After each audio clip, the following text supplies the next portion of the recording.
પ્રશ્નની શરૂઆત કરીએ તો પહેલો જ પ્રશ્ન છે કે સાચી જોડણી શોધો. તો મિત્રો સૂન મૂન છે તે શબ્દ છે, તેની સાચી જોડણી છે તમારે છે ચારમાંથી સિલેક્ટ અથવા તો પસંદ કરવાની છે. તો તેમાં તમે જોઈ શકો છો, તેમાં આ પ્રશ્નમાં મિત્રો જવાબ આવશે ઓપ્શન બી સૂન મૂન, જે દીર્ઘ છે બેમાં, દીર્ઘાવાળું બેમાં સૂન મૂનમાં. તો તેમાં જવાબ આવશે ઓપ્શન બી સૂન મૂન.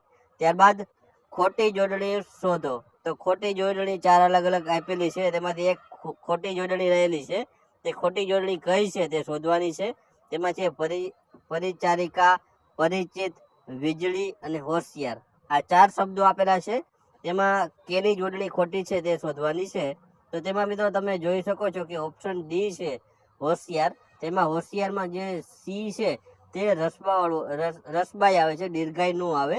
એટલે કે હોશિયારની જે જોડણી આમાં આપેલી છે તે જોડણી ખોટી છે. તો જવાબ આવશે ઓપ્શન ડી હોશિયાર. ત્યારબાદનો પ્રશ્ન છે, નીચે આપેલા તળપદા શબ્દનું શિષ્ટ રૂપ વિકલ્પમાંથી શોધો. તો મિત્રો લેખું શબ્દ છે તેનું શિષ્ટ રૂપ તમારે છે આ ઓપ્શનમાંથી ગોતવાનું છે.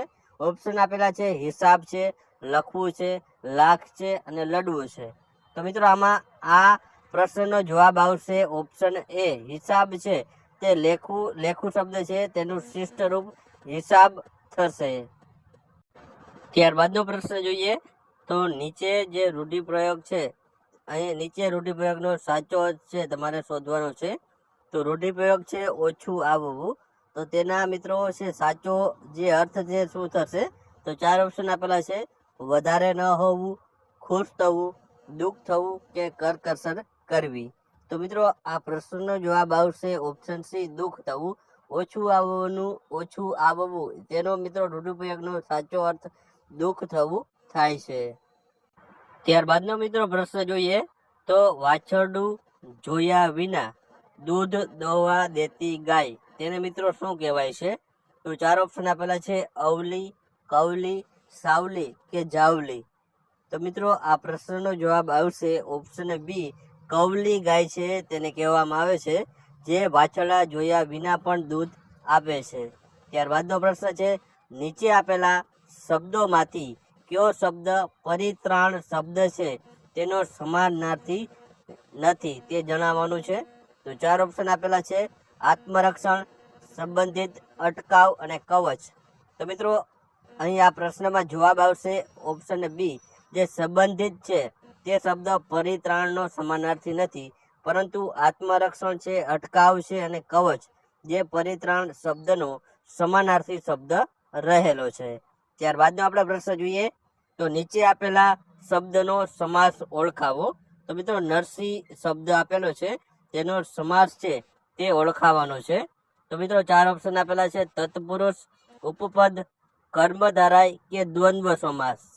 તો મિત્રો નરસિંહ જે શબ્દ છે તેમાં મિત્રો તેનો આપણે જો વિગ્રહ કરીએ તો નર રૂપી સિંહ તેનો વિગ્રહ થાય છે. તો આ પ્રમાણે આપણે જોઈએ તો આ પ્રશ્નમાં જવાબ આવશે ઓપ્શન સી કર્મધારાય સમાસ.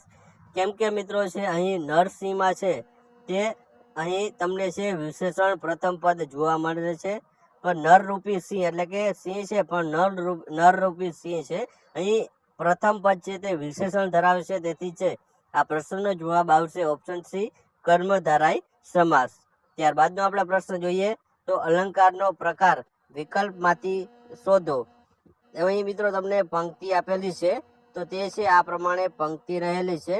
તેમાં જોઈએ તો મારા નેત્ર બંધ હોય ત્યારે મને ઊંઘતો ન સમજવો તે એક પ્રકારની સમાધિ છે. તો મિત્રો અહીં આમાં ચાર ઓપ્શન આપેલા છે. ચાર ઓપ્શન આપણે જોઈએ તો વર્ણ સગાઈ છે, પછી છે ઉપમા છે, વ્યાજ સ્તુતિ છે અને છેલ્લું છે વ્યતિરેક. તો મિત્રો અહીં આ ઓપ્શનમાંથી મિત્રો જવાબ આવશે ઓપ્શન સી વ્યાજ સ્તુતિ અલંકાર છે આ પ્રશ્નનો જવાબ આવશે. કેમ કે અહીં છે નિંદા દ્વારા વખાણ અથવા તો વખાણ દ્વારા નિંદા કરવામાં આવતી હોય ત્યારે મિત્રો વ્યાજ સ્તુતિ છે અલંકાર છે તે ઉપયોગ કરવામાં આવે છે. તો આ વાક્યમાં પણ મિત્રો છે તે નિંદા દ્વારા વખાણ કરવામાં આવે છે, તેથી આ પ્રશ્નનો જવાબ પણ છે ઓપ્શન સી વ્યાજ સ્તુતિ અલંકાર આવશે. ત્યારબાદનો મિત્રો પ્રશ્ન જોઈએ તો નીચે આપેલ કહેવતનો છે તે સાચો અર્થવાળો વિકલ્પ છે તે પસંદ કરવાનો છે. તો તેમાં અહીં તમને વાક્ય આપેલું છે કે દૂધણી ગાયની લાત પણ સારી. તો અહીં 4 ઓપ્શન અલગ અલગ આપેલા છે. તેમાં છે જાહેર ચીજ સૌ માટે હોય છે, દૂધણી ગાય નુકસાન પહોંચાડતી નથી, ફાયદો કરાવનારના દોષ પણ સહી લેવા જોઈએ, કે દૂધણી ગાય દૂધ આપતી નથી. તો મિત્રો આ પ્રશ્નનો જવાબ આવશે ઓપ્શન સી, ફાયદો કરાવનારના દોષ પણ સહી લેવા જોઈએ. તે મિત્રો છે આ કહેવતનો છે સાચો અર્થ થશે. ત્યારબાદ નીચે આપેલા વાક્યનો કર્તરી પ્રયોગનો સાચો વિકલ્પ શોધો. તો મિત્રો અહીં આપેલું છે વાક્ય, છાયાથી ગંધર્વના પ્રેમમાં પડાયું. તો અહીં 4 વિકલ્પ આપેલા છે તમને.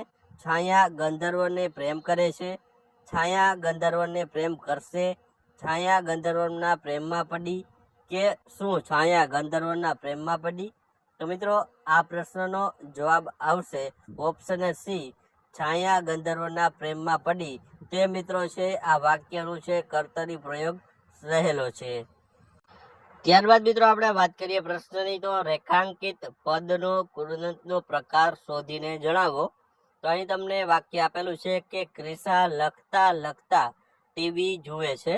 તો લખતા લખતા મિત્રો છે કયો કૃદંત થશે તે પૂછવામાં આવ્યું છે.